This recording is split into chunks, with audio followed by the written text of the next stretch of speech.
गर्मियों में वार त्योहार या गेस्ट के आने पे घर में श्रीखंड तो आता ही है, तो चलो घर पे ही बनाते ताजे फलों का श्रीखंड।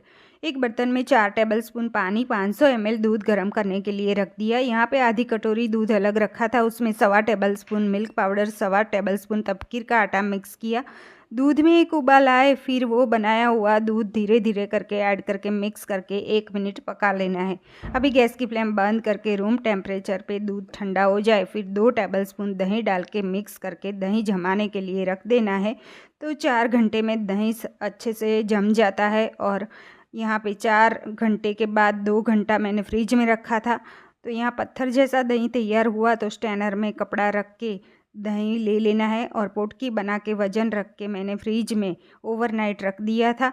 अभी दही को हमें स्टैनर में ले लिया और उसमें पीसी हुई चीनी और 1 टेबलस्पून तपकीर का आटा छान लेना है। अभी इसमें इलायची पाउडर और ताज़े फल लेना है, चीकू, पपैया, एप्पल और ग्रेप्स मिला के मिक्स कर लेना है। तो ताज़े फलों का श्रीखंड रेडी है।